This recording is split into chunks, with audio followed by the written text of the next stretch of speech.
सतनाम श्री वाहेगुरु। साखी एक अतीत की। अब श्री गुरु नानक देव जी की आयु 20 वर्ष हो गई।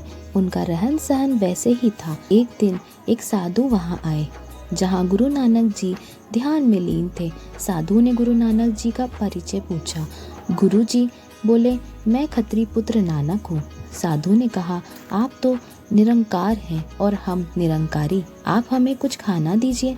तब गुरु नानक जी के पास एक सोने की अंगूठी व लोटा था, वह साधु को दे दिया। जब गुरु नानक जी घर आए तब कालू मेहता ने क्रोधित होकर पूछा, लोटा व अंगूठी कहाँ है?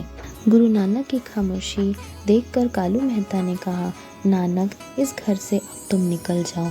जब यह बात राय बुलार को पता चली तब राय बुलार कालू मेहता जी से पूछने लगे और कहा, हे मेहता जी, मैंने आपको कितना समझाया है परंतु आप समझते ही नहीं हो। राय बुलार ने धैर्य रखते हुए कहा, नानक को जयराम के पास भेज दो।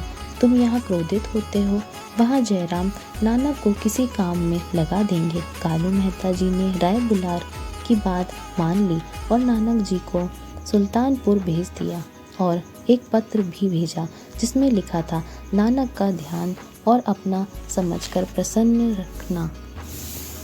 नानक जी के जाने पर माता तृप्ता उदास होकर रहने लगी। बेटा हमेशा प्रसन्न रहना। ऐसे उदास माता को देखकर नानक जी ने कहा, माता, आप परमात्मा का सदैव स्मरण करना। इतना कहकर नानक जी बाला के साथ सुल्तानपुर चले दिए। 5वें दिन वे सुल्तानपुर पहुंचे। जब गुरु नानक जी की बहन नानकी से मिले तब बहन नानकी चरणों पर आ गए। गुरु नानक जी बोले, बहन नानकी, यहाँ उचित नहीं है।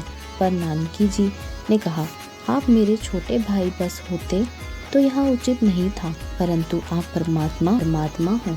और नानक जी को बैठाकर कुशल मंगल पूछने लगी। इतने में जयराम जी घर आए। नानक जी ने जयराम जी के चरणों में प्रणाम किया, परंतु जयराम को भी इस बात का ज्ञान था कि नानक जी कोई साधारण इंसान नहीं है। जयराम जी ने नानक जी से पूछा, आपको तुर्की भाषा का ज्ञान है? यदि आपको नवाब दौलत खान के मोदी खाने लेकर अफसर बनाया जाए तो कैसा होगा? गुरु नानक जी मोदी खाने का कार्य संभालने के लिए तैयार हो गए और मोदी खाने में काम में लग गए। सतनाम श्री वाहेगुरु।